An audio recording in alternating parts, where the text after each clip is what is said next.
નમસ્કાર દર્શક મિત્રો, આજના વિડીયોની શરૂઆત કરતાં પહેલાં હું આપને એક અપીલ કરું છું કે તમે આ વિડીયો એક મા બાપ તરીકે નહીં પરંતુ તમારા બાળકના મિત્ર તરીકે જોજો. કિસ્સો કંઈક એવો સામે આવી રહ્યો છે કે જે દરેક માટે આજે ચિંતાનો વિષય છે. અરવલ્લીના ધનસુરાની આ ઘટના છે. 31મી ડિસેમ્બરની સાંજે ધનસુરા પોલીસ સ્ટેશનમાં એક ફરિયાદ જાય છે અને ફરિયાદમાં માતા પિતા એવું કહે છે કે મારી 5મા ધોરણમાં ભણતી 10 વર્ષની દીકરીનું કોઈકે અપહરણ કર્યું છે. આ સાંભળી ધનસુરા પોલીસ સ્ટેશનની અંદર પોલીસ અચરજ પામી જાય છે અને તરત જ તેની તપાસ હાથ ધરે છે.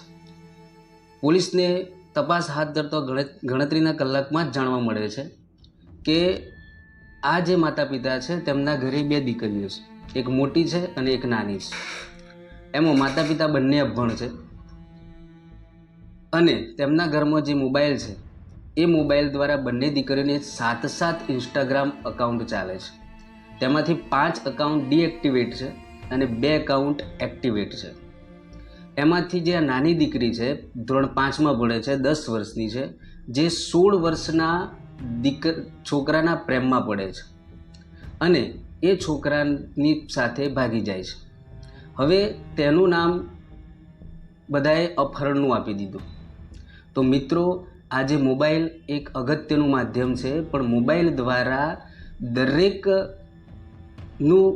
ભલું થઈ રહ્યું છે આજના જમાનાની અંદર.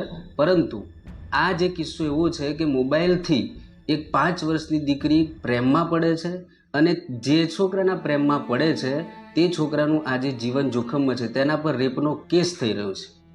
માટે હું રિવીલ એક્સપ્રેસ ન્યૂઝ તરફથી આપ સૌને જણાવવા માગું છું કે દરેક વાલીએ પોતાના બાળકને મોબાઈલ આપવો, પરંતુ બાળક મોબાઈલની અંદર શું કરી રહ્યું છે, શું જોઈ રહ્યું છે, કઈ એપ્લિકેશન ડાઉનલોડ કરી રહ્યું છે, એ દરેક વસ્તુ તમે તેની સાથે બેસીને, તમે તેના મિત્ર બનીને તેની પાસેથી જાણવાનો પ્રયત્ન કરો, જેથી કરીને તમારા બાળક પર તમે ધ્યાન પૂરેપૂરું આપી શકો.